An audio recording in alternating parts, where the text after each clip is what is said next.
hanya bernyanyi ya Tuhan. Pada saat kami katakan kami menyembah-Mu, itu berarti kami mau tunduk atas kedaulatan Tuhan. Saat kami menyembah-Mu, kami berkata Tuhan, Engkau adalah Tuhan atas hidup kami. Engkau yang berkuasa, Engkau yang bertahta atas hidup kami. Saat kami menyembah-Mu, kami mau mengatakan kami milik-Mu Tuhan. Jadilah seperti apa yang Engkau kehendaki dalam hidup kami Tuhan. Kami percaya yang terindah kami sudah dapatkan dari Engkau. Kami mau berikan yang terindah untuk Tuhan. Kami sudah dapat yang terbaik dari Tuhan. Kami mau beri yang terbaik untuk Tuhan. Kami mau persembahkan hidup kami Tuhan. Bila hidup kami boleh menjadi persembahan yang hidup, yang kudus dan yang berkenan di hadapan Tuhan. Menjadi ibadah kami yang sejati Tuhan. Tuhan, bila Engkau berkenan atas pujian penyembahan kami. Biar Engkau yang hadir di tengah-tengah kami. Biar Engkau Allah yang beracara, Engkau Allah yang berbicara, Engkau Allah yang bekerja bagi setiap kami Tuhan. Engkau adalah jawaban dari segala pergumulan kami. Engkau adalah hidup kami ya Tuhan. Terima kasih Bapa, terima kasih Tuhan. Kalau sebentar Tuhan Engkau akan menyampaikan melalui hamba-Mu apa menjadi isi hati Tuhan, apa menjadi kehendak Tuhan, apa menjadi firman-Mu ya Tuhan.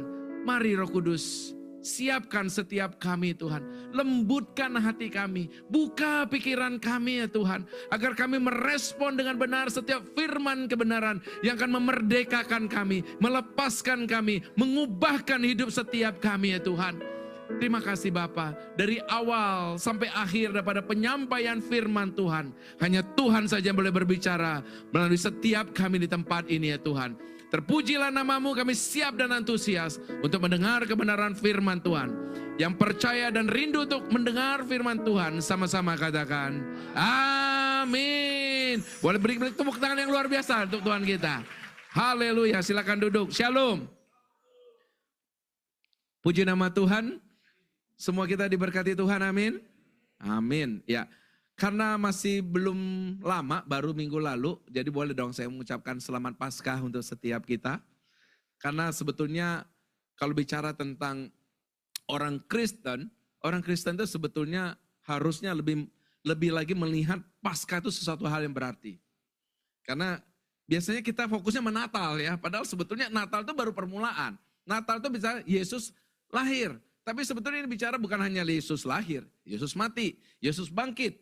Yesus naik ke surga dan Yesus akan datang lagi ke dunia ini. Dan itulah yang menjadi satu pegangan bagi setiap kita orang percaya untuk selalu mau ikut Tuhan. Amin. Baik Bapak Ibu, hari ini kita akan sama-sama belajar kebenaran firman Tuhan. Ya, di mana mungkin melalui firman ini kita akan belajar kenapa Yesus harus mati dan harus bangkit yang kita harusnya alami. Untuk itu judulnya adalah From Old Self to New Self. Ini bahasa Batak. Ya, artinya dari manusia yang lama ya menjadi manusia yang baru. Siapa yang mau dibaharui oleh Tuhan boleh angkat tangan? Mau dibaharui oleh Tuhan ya? Amin ya. Nah karena gini, karena kalau bicara tentang pembaharuan, sering sekali manusia berniat emang pengen berubah. Tapi ternyata apa? Enggak berubah-berubah. Ya. Banyak yang suami katakan istriku ini kenapa enggak pernah berubah ya. Istrinya bilang dulu juga enggak pernah berubah gitu. Karena gini, kalau kita mau berubah hanya karena keinginan kita saja. Sering sekali mentok, bilang kanan kirinya, mentok gitu ya. Enggak mampu juga, enggak sanggup juga gitu. Karena kita butuh pertolongan Tuhan gitu. Oke, kita sama-sama baca firman Tuhan dari Efesus 4 ayat 22 sampai ayatnya yang ke-24. Karena enggak banyak, boleh sama-sama ya, semua kita baca ya dengan suara yang terbaik. Efesus 4 ayat 22 sampai 24, 32. Yaitu bahwa kamu berhubung dengan kehidupan kamu yang dahulu harus menanggalkan manusia lama yang menemui kebinasaannya oleh nafsunya yang menyesatkan. Supaya kamu dibarui di dalam roh dan pikiranmu dan mengenakan manusia baru yang telah diciptakan menurut kehendak Allah di dalam kebenaran dan kekudusan yang sesungguhnya. Yang percaya firman Tuhan ini katakan, amin. Waduh luar biasa mantap sekali aminnya gitu ya. Semoga kita tidak hanya sekedar amin, tapi kita juga beriman dengan apa yang kita aminin ini supaya itu tergenapi dalam hidupnya kita. Baik, jadi ayat yang kita baca Efesus 4 ayat 22 sampai 24 ini sebetulnya bicara tentang bagaimana kita harus mengalami pembaharuan dan perubahan. Kenapa harus berubah? Karena manusia lama kita. Nah pertanyaan, seperti apa sih manusia lama? Ya, nah Efesus 4 ayat 17 sampai 19 dikatakan demikian, ya. Ya. Jangan hidup lagi sama seperti orang-orang yang tidak mengenal Allah. Kita semua mengenal Allah ya. Nah jadi artinya hidup kita tidak seperti ini. Yaitu dengan pikirannya yang sia-sia dan pengertiannya yang gelap dan perasaan mereka yang tumpul. Jadi kira-kira manusia lama itu kondisinya, keadaannya, ciri-cirinya adalah apa? Pikirannya sia-sia. Apa yang dimaksud dengan sia-sia? Melakukan segala sesuatu yang pada akhirnya itu tidak berarti, tidak berguna. Pada akhirnya itu akan ditinggalkan. Ya. Apapun yang kita kerjakan, lakukan saat-saat ini, saya mau katakan one day itu kita akan tinggalkan. Wajah-wajahnya agak-agak gak yakin, gak percaya gitu. Apa? Kalau pernah datang ke rumah duka, kita tahu. Sekaya apapun orang, baru-baru ini ya salah satu orang terkaya di Indonesia meninggal dunia, yang punya jarum. Ya, bawa apa? Gak bawa apa-apa sebetulnya. Jadi kekayaan yang sebanyak itu akhirnya apa? Ditinggal. Jadi gini, kalau hidupnya kita ingin mendapatkan, mengumpulkan, menggunakan segala sesuatu, oleh karena itu kita berusaha dengan keras untuk mendapatkannya, saya mau katakan, itu nanti kita tinggalin. Artinya apa? Kita melakukan sesuatu yang kini kita tinggalin, kan sia-sia. Kalaupun kita nikmati di dunia, itu sementara. Nah, malah yang menjadi masalah adalah karena kita mengejar sesuatu yang duniawi, yang sia-sia, sesuatu yang kita akan tinggalkan, kita akhirnya apa? Mengorbankan apa yang kekal. Gitu. Ya, nah ini bicara tentang sia-sia. Ya, pengertiannya gelap. Ini artinya apa? Orang kalau di dalam kegelapan, Bapak Ibu berani nggak kalau lagi mati lampu lari? Nggak berani ya, karena apa? Kalau gelap, pasti resiko. Bisa nabrak lah, ya. Nah, kalau orang pengertiannya gelap, dia melakukan apapun juga, itu sebenarnya apa? Ya kegelapan. Karena nggak ngerti, nggak tahu gitu loh. Dan kemudian dikatakan perasaannya tumpul. Pernah dengar orang memang nggak punya perasaan gitu ya. Nah itu cara, perasaannya itu tumpul. Dia nggak peka terhadap orang lain. Dia hanya mikirin dirinya sendiri. Nggak peduli, nggak pusing sama orang lain. Emang gue pikirin gitu loh. Nggak punya perasaan, tumpul. Dan gara-gara itu sering sekali apa? Konflik terjadi, masalah terjadi, persoalan terjadi. Kenapa banyak rumah tangga hari-hari ini berantakan masalah? Karena gini, karena perasaannya tumpul. Nah, saya mau katakan Tuhan nggak mau kita hidup seperti itu. Kenapa? Pada akhirnya hidup yang seperti itu hanya membuat manusia kepada kebinasaan. Nah itu sebabnya ya, karena ini Efesus artinya ini untuk jemaat yang di Efesus. Diingatkan hal ini. Kamu dulu hidupmu seperti ini kan? Bahwa kamu itu hidupnya sia-sia, hidup dalam gelap, gak punya pengertian, tumpul perasaannya. Itu hanya membawa kepada kehancuran, kebinasaan. Makanya banyak orang ngerasa hidupnya gak bahagia. Kenapa? Yang kita kejar sesuatu yang duniawi. Kita berjalan di dalam hidup kita, tidak mengarah kepada Tuhan, tapi mengarah kepada dunia, mengarah kepada daging, bukan kepada roh. Nah itu sebabnya Tuhan mau supaya kita tidak lagi hidup seperti itu. Oke. Nah, selanjutnya di Efesus 4 ayat 19 sampai 22 ya. Nanti bisa baca sendiri. Itulah perbuatan manusia lama. Ya, di 19 dikatakan menyerahkan diri kepada hawa nafsu. Hawa nafsu ini bukan hanya bicara tentang yang seks-seksan gitu. No. Hawa nafsu itu kadang-kadang sederhana. Bapak Ibu saya mau tanya dulu. Kira-kira kalau makanan fast food itu, makanan itu bagus nggak? Sehat nggak? Nggak sehat ya? Betul ya? Nggak sehat. Goreng-gorengan, sehat nggak? Kalau nggak sehat harusnya dimakan atau nggak dimakan? Benar nggak dimakan? Harusnya nggak dimakan. Coba tanya kanan kirinya, kamu makan nggak? Makan. Kita tahu itu nggak bagus, itu nggak sehat, harusnya nggak dimakan, tapi kita makan. Yang senyum-senyum ngerti. Ya. Kenapa? Karena hawa nafsu. Tenang, bukan hanya kita. Kakek nenek moyang kita juga. Hawa nafsu. Adam dan Hawa bukan karena kelaparan kan, sehingga makan. Karena keinginan, hawa nafsunya. Punya banyak pilihan, tapi tetap aja. Gitu. Karena dia fokus kepada dirinya sendiri. Ya, mengerjakan dengan serakah segala macam kecemaran. Segala sesuatu yang menurut dia menyenangkan, mengenyangkan, yang nikmat. Ya, itu yang dia kejar, akhirnya apa? Kecemaran terjadi. Ya, dagang, nipu, gitu ya. Kerja, korupsi gitu ya. Kecemaran. Kita tahu itu nggak bagus, kita tahu itu nggak benar, tapi kita lakukan. Menemui kebinasaan oleh nafsunya yang menyebabkan. Nah, artinya itu membawa kita kepada kebinasaan. Apa yang kita kerjakan lakukan itu. Nah, Bapak Ibu, apa yang menyebabkan mereka melakukan hal-hal ini? Ya. Di Efesus 4 ayat 19-22 dikatakan dengan penyebab keadaan mereka itu adalah pengertiannya yang gelap. Artinya karena nggak punya pengertian. Jadi gini, bisa saja niatnya sebenarnya bukan nggak bagus. Niatnya sebenarnya bagus, tapi karena nggak punya pengertian, akhirnya apa? Ya nggak bagus juga. Ya, jadi kalau melakukan sesuatu itu kan harusnya apa? Sesuatu yang baik, sesuatu yang benar, tapi dilakukan dengan baik dan benar juga. Karena kalau sesuatu yang baik dilakukan yang nggak benar, itu juga nggak baik. Wah ini karena sebagian ada sudah agak ini ya senior ya. Saya mau tanya ini kepada opa, oma. Mau nggak menyenangkan cucunya? Mau.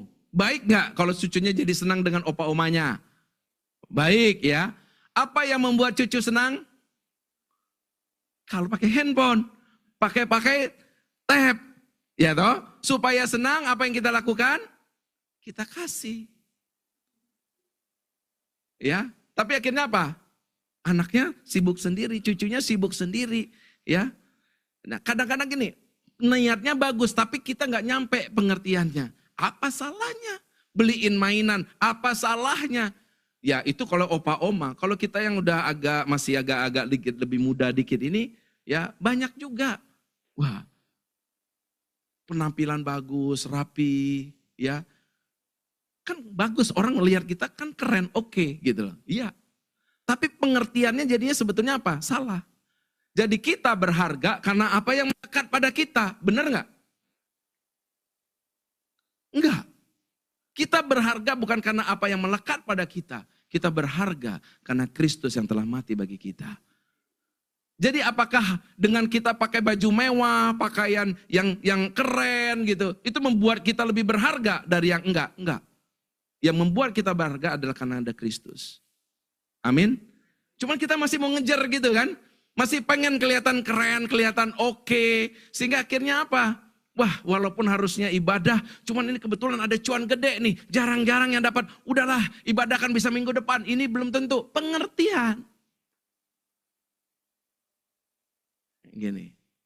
Nah, kebodohan yang ada di dalam mereka. Ya, kedegilan hati mereka. Ya.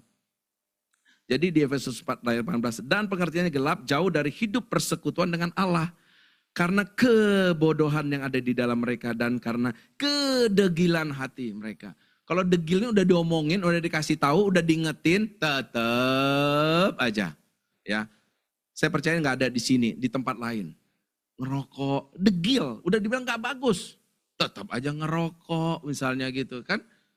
Ya toh, wah mabok-mabokan, tetap aja. Judi, wah saya ini baru ketemu nih, ya udah berpendidikan, gelarnya doktor, S3, lulus luar negeri dari Belanda lulusannya. Kurang pinter apa?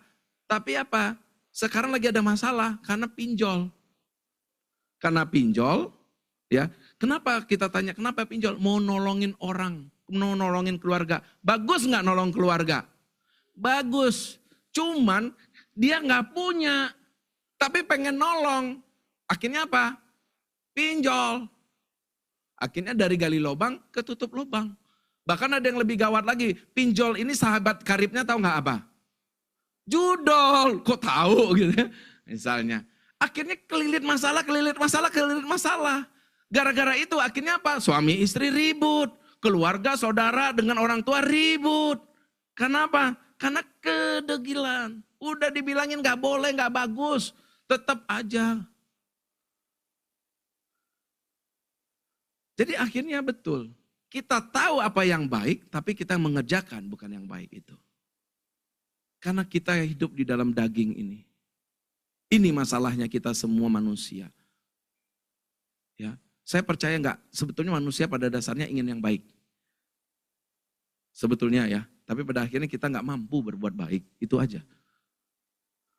Ya, nah itu sebabnya kita harus tahu nih, kenapa sih seperti itu? Kenapa sih kita jatuh di dalam hal-hal yang seperti itu?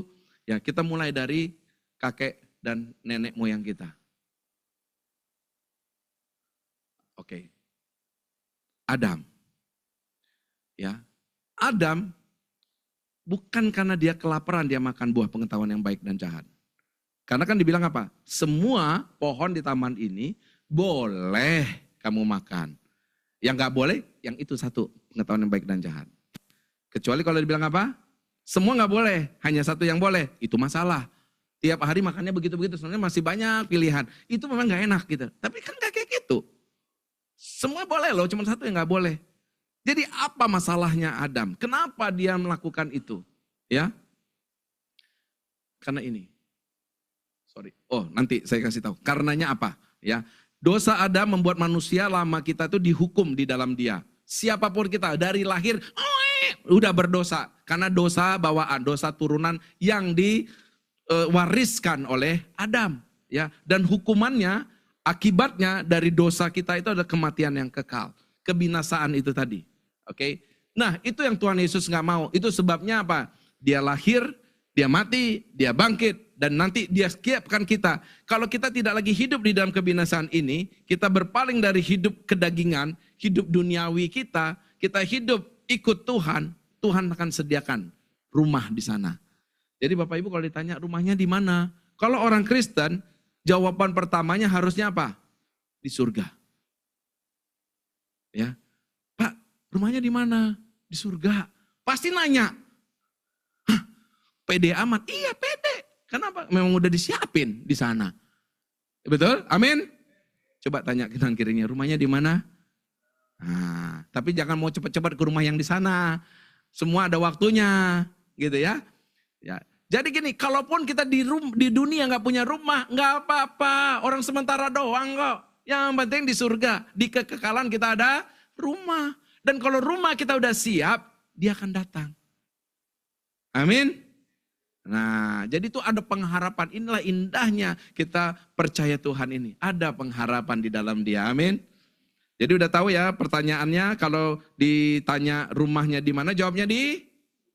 Nah, kalau ditanya kapan ke surga, ke rumah, jawabnya ya, indah pada waktunya. Amin. Ya, jadi ini kenapa manusia hidup di dalam dosa. Ya. Kenapa manusia lama itu hidup di dalam daging? Kenapa manusia hidupnya adalah hidup yang apa? Yang ingin memuliakan dirinya sehingga akhirnya apa? Memalukan Tuhan. Karena berpusat kepada diri sendiri. Self-centered. Ya, jadi dia hidup adalah untuk dirinya. Yang dia pikirkan adalah, aku bisa dapat apa? Jadi kalaupun dia bilang dia orang Kristen, dia bilang dia percaya Tuhan, dia bilang dia ikut Tuhan, dia bilang dia melayani Tuhan, tapi itu motivasinya, tujuannya adalah untuk dirinya. Manusia yang melakukan segala sesuatu dengan tujuan adalah untuk dirinya, wah ini kita akan terjebak di dalam perbuatan dosa. Selama kita masih merasa saya hidup untuk diri saya, kita akan terjebak di dalam dosa. Bolak-balik kita akan ke situ. Hanya untuk membuat diri kita menjadi lebih baik lagi. Ya, hidup yang mau memuliakan diri. Itu yang terjadi sama Adam. Adam makan itu karena apa? Bukan karena lapar, tapi karena dia mau menjadi seperti Allah. Kalau kamu makan itu, ini si Iib kan, ular ngomong sama Hawa, karena Adam ada di situ, Adam dengar juga. Ular bilang, enggak, kalau kamu makan itu, kamu nanti seperti Allah.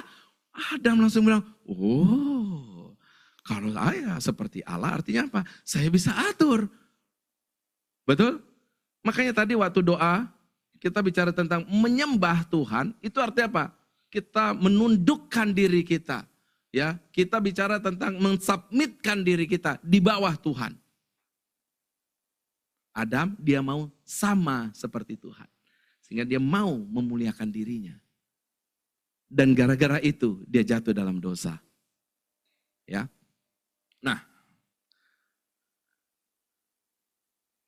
kita harus mati atas dosa. Kita harus mengalami hidup yang baru. Hidup yang bukan memalukan Tuhan tetapi memuliakan Tuhan.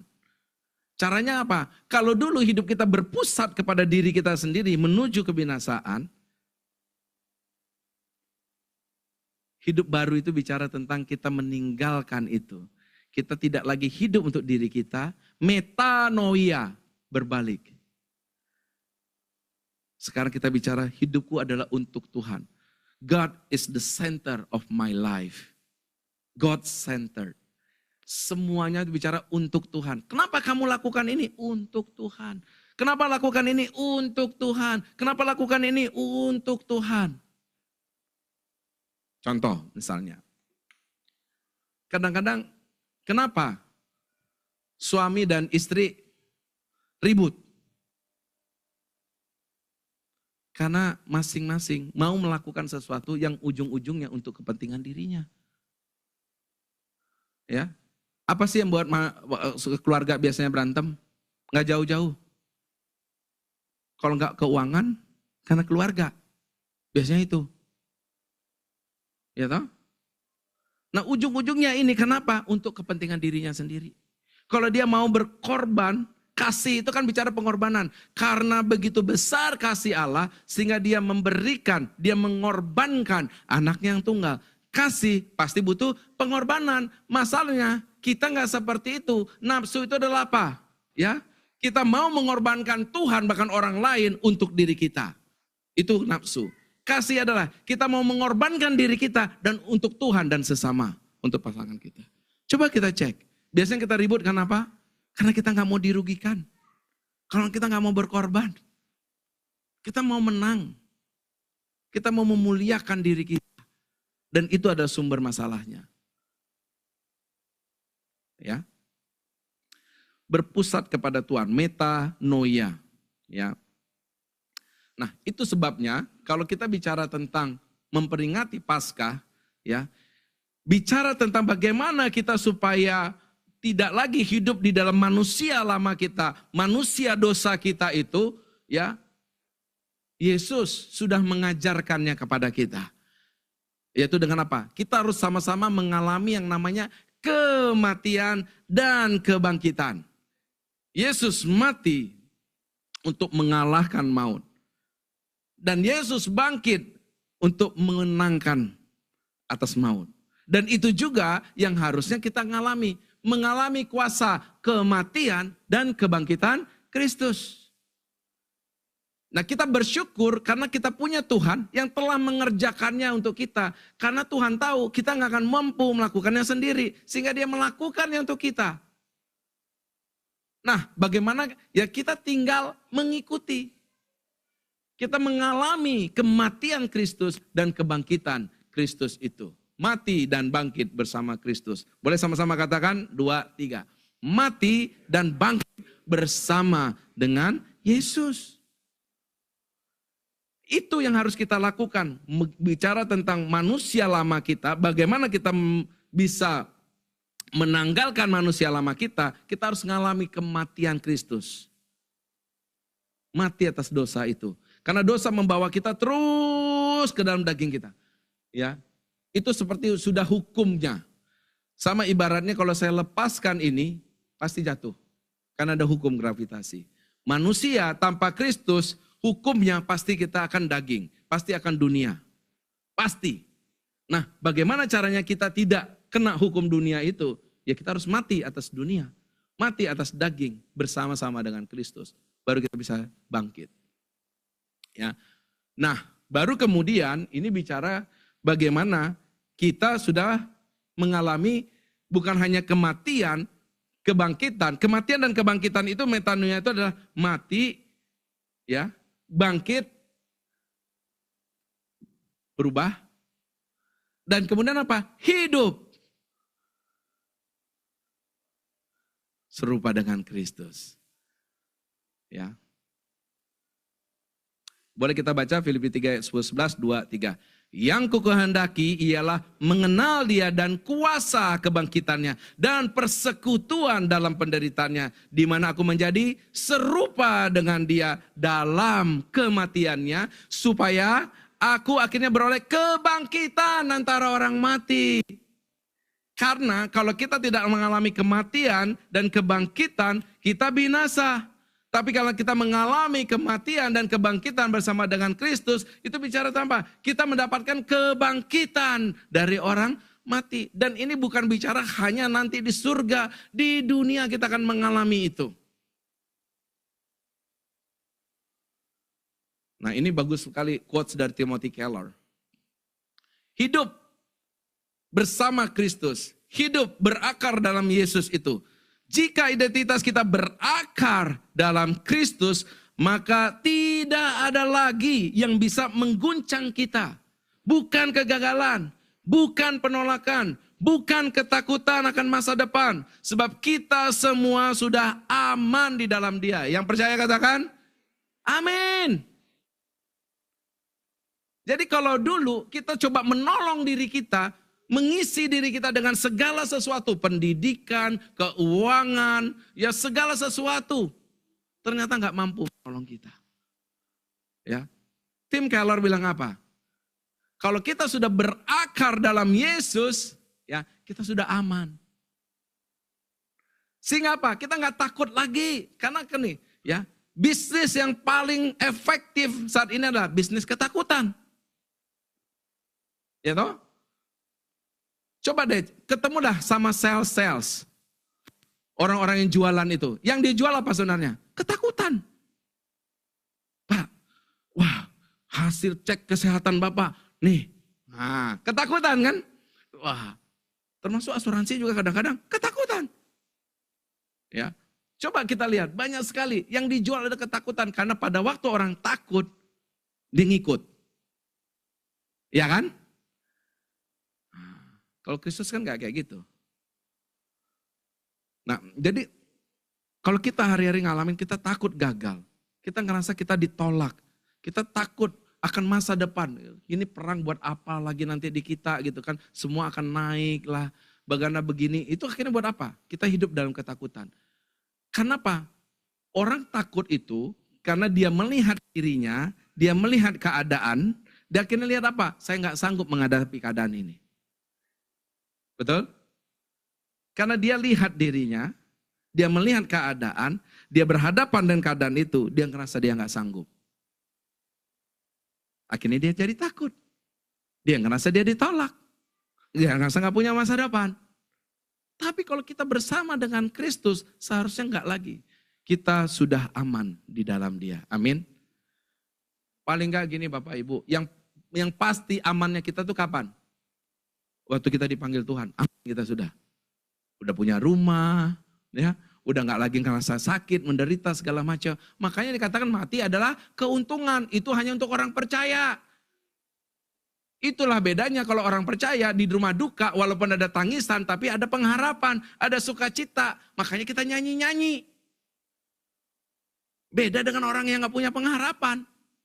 Ya, kita sudah aman di dalam Dia. Nah itu sebabnya di Efesus 4 ayat 20 sampai 22 ya, kita harus menanggalkan manusia lama. Kita sudah belajar mengenal Kristus. Kita tahu siapa Kristus ya. Nah, tapi nggak cukup tahu, tapi kita percaya nggak sama Kristus ya. Kita sudah mendengar tentang Dia. Kita sudah terima pengajaran di dalam Dia. Sehingga harusnya apa? Karena kita sudah tahu itu, haruslah, katakan haruslah. Haruslah meninggalkan manusia lama. Ini adalah keputusan. Ya. Keputusan dari diri kita sendiri. Tuhan gak akan paksa kita. Tapi Tuhan mengemertakan kebenaran ini. Ya, kita sudah mengenal, sudah mendengar, kita sudah diajar dalam kebenaran. Dari pengertian itu, sekarang putuskan. Ya, untuk meninggalkan manusia lama. Jadi, kalau bicara tentang from old self ke new self, itu ini prosesnya. Ya, tanggalkan dulu manusia lama, jangan nggak ditanggalkan. Harus ditanggalkan dulu. Baru kemudian apa? Mengenakan manusia baru dan kemudian baru hidup sebagai manusia baru. Nah, orang Kristen kadang-kadang apa? Ya, dia tahu ini salah. Oke. Dia mengenal Kristus, mendapatkan pengajaran tentang Kristus, sudah tahu mana yang benar. Oke. Dia mau berbalik, tapi dia nggak tanggalkan. Dia nggak mati dengan manusia lamanya. Akhirnya apa? Hidupnya berat, hidupnya terseok-seok. Karena dia tidak tanggalkan. Dia tetap pakai manusia lamanya, tapi bercoba. Pasti akan bertentangan. Makanya banyak orang yang percaya, orang Kristen, ngerasa setelah saya kenal Tuhan malah hidup saya tambah susah. Dulu gampang cari duit, tinggal dibohongin. Sekarang saya tahu gak boleh bohongin. Bingung. Akhirnya apa? Tuhan, aku bohongin ya, tapi nanti aku kasih perpuluhan. Mau nyogok Tuhan? Kan enggak. Gitu Bapak Ibu. Ya. Jadi kita harus tanggalkan dulu. Ya, mengenakan yang baru, yaitu apa? Mati dan bangkit bersama Kristus itu, baru kita menjalaninya. Hidup sebagai manusia yang baru. Nah, setelah bicara tentang menanggalkan itu, baru kita bicara tentang mengenakan manusia baru. Ya, jadi proses pembaharuan itu mulai dari tanggalkan, dibaharui. Bagaimana memperbaharuinya? Ya, bukan kita, tetapi apa? Roh Kudus. Dia yang memperbaharui kita. Kapan itu? Pada waktu pertama kali di dalam hidupnya kita mengatakan, Tuhan, aku sebagai orang berdosa. Aku membutuhkan Engkau. Aku membuka hatiku. Aku mau menerima Engkau menjadi Tuhan dan Juru Selamat atas hidupku. Satu paket ya, bukan hanya menjadi Juru Selamat, tapi juga menjadi Tuhan. Itulah lahir baru. Dan itu pasti karya Roh Kudus. Tidak ada orang lahir baru tanpa karya daripada Roh Kudus. Itu pekerjaannya Roh Kudus. Ya, nah, dibaharui oleh Roh dan kemudian karena kita terdiri dari pikiran, perasaan, dan kehendak itu jiwa, dan kita ada di dalam daging ini, dalam tubuh ini, ya, roh kita dibaharui, jiwa kita juga diperbaharui, pikiran kita diperbaharui, perasaan kita diperbaharui, kehendak kita diperbaharui. Baru kita bisa jalan menjadi serupa dengan Kristus itu, ya, menanggalkan, dibaharui, baru mengenakan, put on manusia baru itu. Jadi kalau Bapak Ibu ngerasa jadi orang Kristen berat, coba cek. Jangan-jangan manusia lamanya masih dibawa-bawa. Kadang-kadang bisa begitu. Ini contoh yang kadang-kadang manusia lama saya masih kebawa-bawa. 3 hari yang lalu, perjalanan dari rumah ke kantor, saya udah enak-enak aja tuh, jalan. Terus di sini ya, ada mobil baru, bagus, Denza. Sini. Dia pengen masuk ke sini. Gitu kan. Tapi karena di depan ada mobil, dia kan nggak bisa. Dia berharap saya berhenti. Jadi demi kepentingannya dia, kemauannya dia mau korbanin kita. Kan gitu kira-kira kan. Nah, cuman karena saya lagi takut terlambat, saya nggak kasih sih. Saya jalan aja. Kesel nih rupanya. Ya, terus kemudian apa? Dia di belakang saya. Begitu lampunya hijau, wah dia mau memaksain. Kebetulan dia ngambil jalur yang gak bagus. Akhirnya apa? Dia kehambat aja terus. Terus santai aja. Dia kehambat aja terus. Dia gak mau di belakang saya, tapi dia kehambat. Wah, mulai deh dia. Ngegas-ngegas gitu kan. Saya awalnya cool, calm, and confidence. Tenang. Tapi dipepet terus. Saya pikir, iya sih tahu mobil kamu bayar pajaknya lebih mahal dari mobil saya. Tapi nggak kayak gitu juga. Mulai tanduknya keluar kan. Nah, akhirnya apa? Terjadilah. Wah gitu. Gua walaupun mobil gua mobil ini, tapi tetap aja masih bisa. Karena dulu memang pembalap, pemuda berbadan gelap. Gitu. Akhirnya dia belok kiri, saya lurus. Tidak ada yang menang, tidak ada yang kalah. Saya senang. Wes, menang nih. Tiba-tiba Roh Kudus bicara melalui apa? Melalui radio. Setiap jam 7 pagi itu di Hardline itu ada Rick Warren. Setiap jam 7 sampai 7.30. Rick Warren ya dalam bahasa Batak, enggak bahasa Inggris. Ya. Ya, tapi dengerin, itu keren banget. Udah selesai itu pas tekan jam 7 tuh kan, Rick Warren mulai ngomongin tentang yang itu. Kegagalan kita menanggalkan manusia lama. Dek, langsung Roh Kudus ingetin. Iya ya. Betul kan? Kenapa kita gak mau kalah? Karena kita ingin memuliakan diri kita. Aku lebih hebat, aku lebih jago, aku hebat. Gitu kan kira-kira. Tanpa kita sadari ego kita kan. Mulai lagi mikir diri sendiri lagi. Wah Tuhan ingetin, wah Tuhan ampun Tuhan. Gitu. Ya. Sebelumnya lagi ada mahasiswa, udah karena pengen banget dia supaya cepat kelar tugas akhirnya, minta bimbingan tambahan. Saya bilang jadwal saya penuh, tapi oke deh ini saya bisa tuker. Nah singkat cerita apa? Udah jam 11 ya datang ke kantor saya bilangin. Jam 11 saya WA, dia masih bilang masih di jalan Pak. Tahu gak nyampenya Pak? Jam 12:15. Mahasiswa berani-beraninya begitu. Dengan alasan yang gak jelas. Itu tanduk udah mau naik lagi. Tiba-tiba Roh Kudus ngingetin. Kan kamu memang di sini untuk melayani mereka. Kalau saya pikir sebagai dosen, saya sebagai pejabat di kampus itu. Ya, wah ini orang gua sate juga nih. Kan gitu kira-kira kan. Ya gak? Tapi Tuhan ingetin lagi tujuan kamu sekarang kan melayani. Ya udahlah. Ya, tegur tapi ampunin. Kasihi tetap. Bilang kanan kirinya, sabar. Gampang gak sabar? Enggak. Ya kan? Enggak. Oke. Nah jadi inilah Kristus. Dia sudah tunjukin loh di kayu salib. Kita mah gak ada apa-apanya. Siapa yang pernah disalib? Pernah dicambuk? Pernah ditelanjangin depan orang banyak? Dikhianatin oleh besti? Disangkal oleh saudara. Kita gak pernah ngalamin gitu kan. Yang dikit-dikit aja kita baperan. Makanya perasaan kita tumpul. Kristus kurang apa lagi. Minggu sebelumnya dielukan. Hosana, Hosana. Wah masuk Yerusalem dengan keledai. Disambut dengan begitu meriah di kota itu. Disalibkan. Dari Hosana, Hosana ke salibkan. Itu luar biasa banget yang dialami Kristus. Tapi dia bilang apa? Bapa, ampuni. Mereka nggak tahu apa mereka perbuat. Nah ini agak sulit buat kita nih. Kalau bukan karena Kristus, kita susah ngomong beginian. Iya nggak? Egonya kita yang pasti akan naik.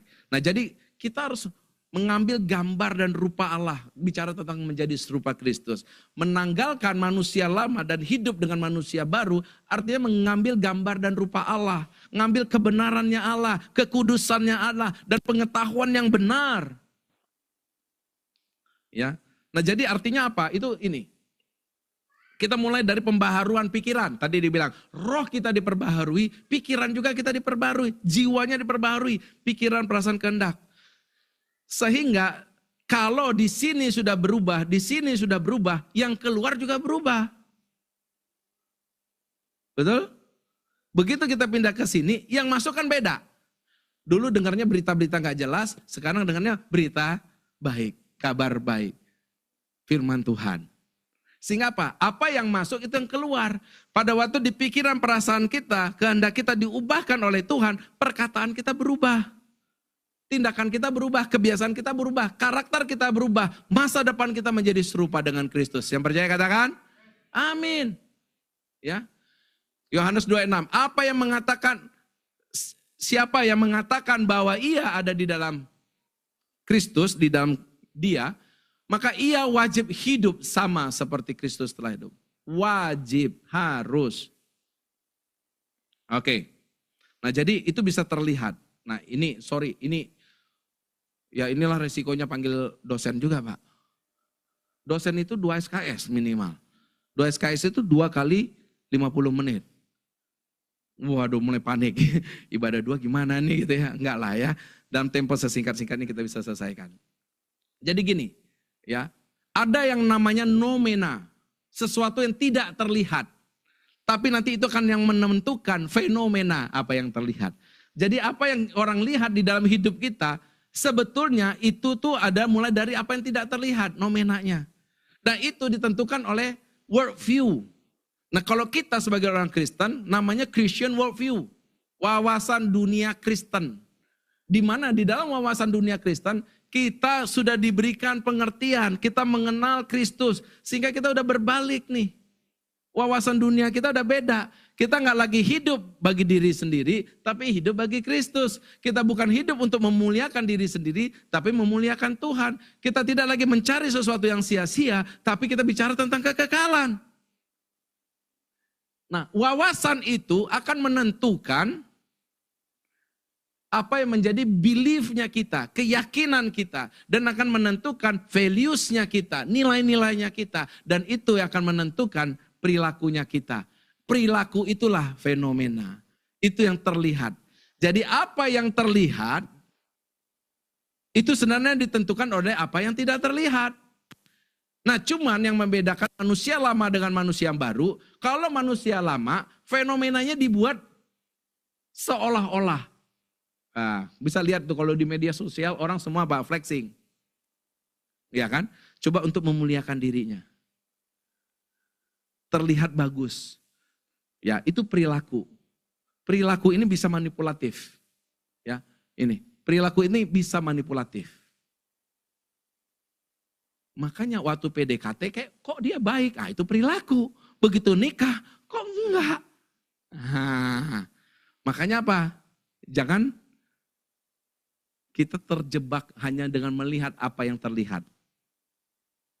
Kita harus selami betul seperti apa. Dan itu mulai dari pandangan dunia. Kalau pandangan dunia kita adalah firman Tuhan, kebenaran Kristus, itu membuat belief kita beda, keyakinan kita beda. Sehingga value-value-nya kita beda. Kalau orang dunia bilang, sekarang tuh apa? Jangankan yang halal, yang haram aja susah. Itu manusia bilang gitu. Tapi bagi kita apa?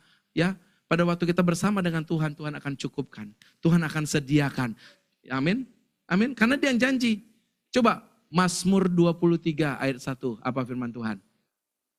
Tuhan adalah gembalaku, takkan. Nah, kalau pandangan kita benar, kita bilangnya apa? Wah, aku kan ada bersama dengan Tuhan, dia gembalanya aku. Iya kan? Takkan kekurangan, keyakinan.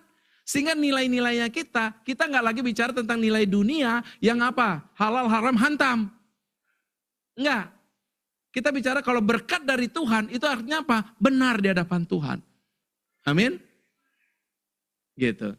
Ya ini kan lagi ribut soal korteks ini kan. Nah coba, mulai lagi bergumul. Ini ngomong benar atau nggak benar ya? Ngomong benar atau nggak benar ya? Ngaku atau nggak ngaku ya kan gitu. Bilang kanan kirinya, jangan kayak orang susah. Amin. Jangan kayak orang, karena gini. Karena Tuhan adalah gembalaku, takkan dia akan membaringkan aku di mana? Padang rumput yang hijau, kepada air yang tenang. Ya, tapi itu biasanya untuk yang bayi-bayi rohani yang dapatnya begitu. Tapi semakin kita dewasa rohani, dia akan membawa kepada apa? Lembah. Kekelaman. Oke. Tapi dia akan menyediakan hidangan di depan lawan-lawannya kita. Dia akan tetap berikan kemenangan bagi kita. Boleh kasih tepuk tangan buat Tuhan kita. Amin. Nah jadi ini bicara tentang pembaharuan pikiran. Kita harus punya pikiran yang benar. Boleh next? Ya, mulai dari ortodoksi, pikiran yang benar. Baru bicara tentang perasaan yang benar, ortopati. Baru bicara tentang perbuatan yang benar, ortopraksi. 3 ini saling berkaitan, saling berhubungan. Jadi Bapak Ibu, makanya kenapa kita harus selalu baca firman. Karena gini, biar kita punya pikiran yang benar, perasaan yang benar, baru tindakan kita benar. Kita bisa pertanggungjawabkan di hadapan Tuhan, Tuhan dimuliakan. Amin. Nah, oke. Nah jadi mulailah dari pembaharuan itu. Manusia baru, mengenakan manusia baru dimulai dari pikiran, perasaan, dan kehendaknya kita ubahkan. Otomatis perkataannya keluar. Kalau dulu dikit-dikit keluar, kebun binatang keluar, otomatis. Ya, kalau dulu latah, ya kan, waktu manusia lama kalau latah bilang, gitu ngomongnya gitu kan, kebun binatang. Sekarang enggak kan setelah kenal Tuhan, karena pikirannya diubahkan, perasaannya diubahkan. Waktu lagi kaget, latah ngomongnya apa? Tuhan Yesus. Amin. Nah, itu sebenarnya cerminan dari dalam hatinya. Gitu. Coba pikir-pikir, aku kalau latah keluarnya apa ya? Jangan-jangan masih manusia lama lagi nih. Gitu. Ya. Karakter dan serupa Kristus. Jadi hidup baru bicara tentang pembaharuan budi. Roma 12 ayat 1 dan 2. Ya. Mempersembahkan tubuh kita sebagai persembahan hidup yang kudus dan berkenan. Itu dimulai dengan tidak menjadi serupa dengan dunia ini. Tapi pembaharuan budi. Ya. Nah itu diri kita. Baru kemudian bicara tentang kita hidupnya dalam komunitas. Karena gini, komunitas yang benar membawa kita melihat, mendengar yang benar. Artinya hati pikiran kita benar, hidup kita jadi benar. Tapi kalau kita, gini ya, kita udah bertobat begini, tapi teman-temannya kita nih masih ngarahnya ke sono semua. Kita pasti ditarik-tarik sama dia. Iya kan? Makanya kita perlu komunitas yang benar. Ya, kalau di sini apa? Cool ya. Coba tanya kanan kirinya, udah ikut cool nggak? Nah, kalau belum ikut cool, pastikan ikut cool. Supaya apa? Supaya kita punya komunitas yang sama-sama. Gini loh, nggak baik kita sendirian. Nggak bisa kita bertahan sendirian. Ya, walaupun hidup kita udah dibenarkan, tapi kita juga harus apa? Bersama dengan komunitas orang benar. Baru bisa sama-sama nih, jadi kuat. Ya, baru itu bicara tentang apa? Bisa berbuah, ya. Jadi itu berubah, bertumbuh dan berbuah, ya. Kita diperbaharui, hidup bersama komunitas yang diperbaharui dan hidup yang dimuridkan dan yang memuridkan. Itu yang sebetulnya perlu kita alami. Baik. Masih ada waktu atau sudah habis? Habis ya? Nah, kalau habis ya sudah. Kalau mau nanti di ibadah kedua ada yang berbeda dengan ibadah yang pertama. Ya. Kalau ibadah kedua agak lebih lowong ya Pak ya, masih bisa. Jadi kalau mau ikut 2 kali ibadah nggak apa-apa. Ya, karena makan aja sehari 3 kali, masa nggak bisa ibadah 2 kali gitu ya. Persembahan nggak apa-apa lah 2 kali ya, nggak usah hitung-hitungan lah sama Tuhan gitu ya. Tapi boleh ya kita sama-sama bangkit berdiri. Song leader singer boleh kita akhiri dengan hari ini kita mau untuk setelah mendengar firman kebenaran ini, mari kita meresponi firman Tuhan ini dengan mulai mengingat karya salib Kristus.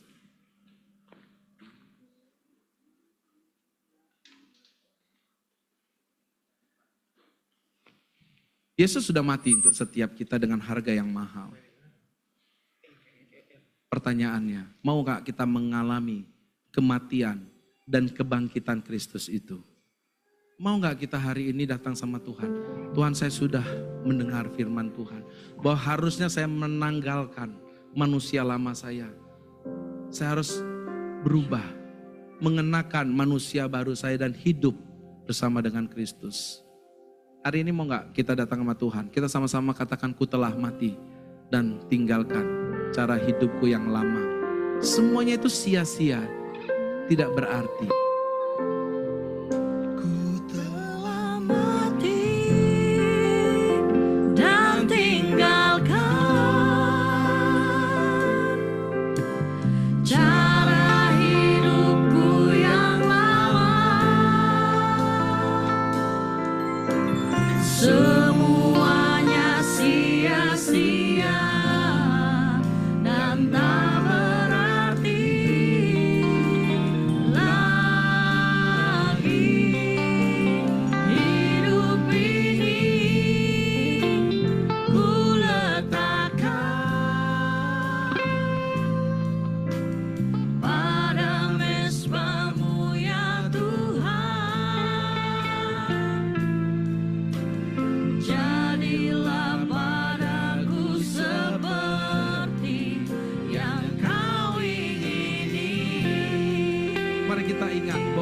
tebus mati dengan harga yang mahal.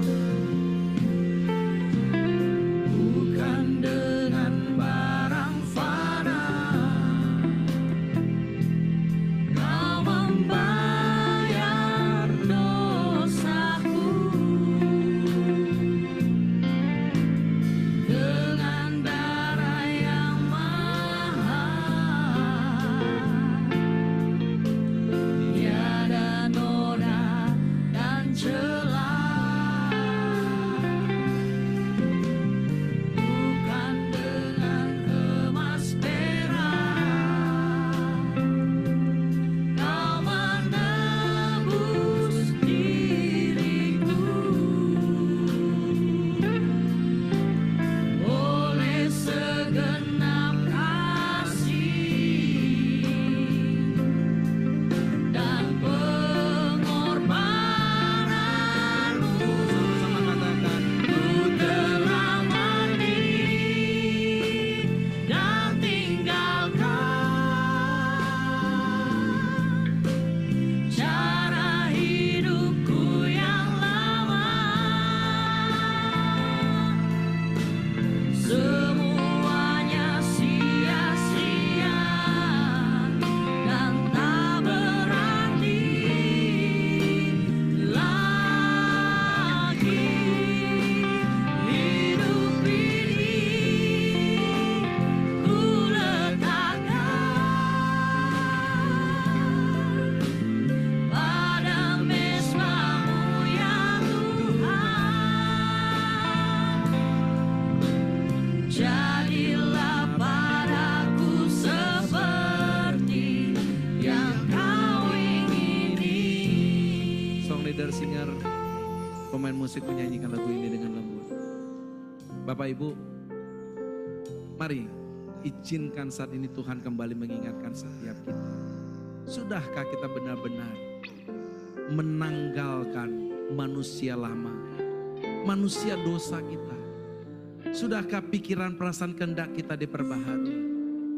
Sudahkah perkataan-perkataan kita, kebiasaan-kebiasaan kita, karakter-karakter manusia lama kita udah kita tanggalkan semuanya? Karena itu semua membuat kehancuran yang hanya membawa kita kepada kebinasaan. Hari ini Tuhan ingatkan setiap kita. Kita baru saja memperingati Paskah. Dia mau mati bagi setiap kita supaya kita memiliki hidup yang baru, hidup yang penuh dengan kemenangan, hidup di dalam kemerdekaan, hidup di dalam kelepasan dan kebebasan, hidup di dalam kekekalan bersama-sama dengan Dia. Dan ini adalah satu sukacita dan kebahagiaan buat setiap kita. Hari ini, maukah kita datang kepada Tuhan dan bilang, aku mau mati Tuhan, aku mau tanggalkan manusia lamaku. Aku mau mati dan bangkit bersama-sama dengan Engkau Tuhan. Tuhan, ini aku Tuhan. Aku mau serahkan hidupku di mesbah Tuhan yang kudus. Biar bukan lagi apa yang menjadi kehendakku. Tidak lagi berpusat kepada diriku. Tetapi apa yang menjadi kehendak-Mu. Aku mau berpusat kepada Engkau. Kalau Kau orangnya, taruh tanganmu di dada saat ini. Bapakku berdoa untuk setiap tangan-tangan yang taruh di dada saat ini. Hamba percaya Roh Kudus yang berbicara. Hamba berbicara Roh Kudus yang menggerakkan. Pada waktu setiap kami menaruh tangan kami di dada, kami sedang mau mengatakan, ampuni kami. Kami orang berdosa ya Tuhan. Kami sering mendukakan Tuhan. Kami sering mengkhianati Tuhan. Kami sering menanggalkan dan meninggalkan Tuhan di dalam hidup setiap kami. Kami lebih mengejar kedagingan duniawi ya Tuhan. Ampuni kami Tuhan. Tapi hari ini kami mendengar firman kebenaran. Dan kami mau meresponinya. Kami mau hidup bersama dengan Engkau Tuhan. Kami mau bati dan bangkit bersama dengan Engkau ya Tuhan. Kami mau mengalami hidup yang baru ya Tuhan bersama dengan Engkau ya Tuhan. Ini setiap kami Tuhan. Bapakku berdoa saat ini Tuhan. Biarlah Roh Kudus yang beracara dan bekerja bagi setiap kami Tuhan. Yang melepaskan, yang membebaskan dan memerdekakan setiap kami. Sehingga hari ini yang mau katakan tidak ada lagi ketakutan. Tidak ada lagi kekhawatiran Tuhan. Tidak ada lagi keraguan-raguan akan masa depannya Tuhan. Tidak ada lagi yang terikat oleh masa lalu mereka Tuhan. Tuhan sudah perbaharui semua. Biarlah kami boleh hidup bebas bersama dengan Tuhan. Bapakku berdoa saat ini Tuhan. Biarlah kiranya saat keputusan ini diambil. Pembaharuan itu boleh terjadi. Roh Kudus beracara Tuhan. Roh Kudus mengubahkan Tuhan. Roh Kudus sungguh-sungguh Tuhan menyatakan kuasanya Tuhan untuk melepaskan dan membebaskan setiap kami. Tuhan, hamba telah selesai menjadi alatmu untuk menyampaikan firman-Mu. Tapi biarlah Roh Kudus terus beracara, terus bekerja. Terima kasih Bapa, terima kasih Tuhan. Terpujilah nama-Mu, dalam nama Tuhan Yesus Kristus kami berdoa. Amin. Terima kasih, Tuhan berkati. Haleluya.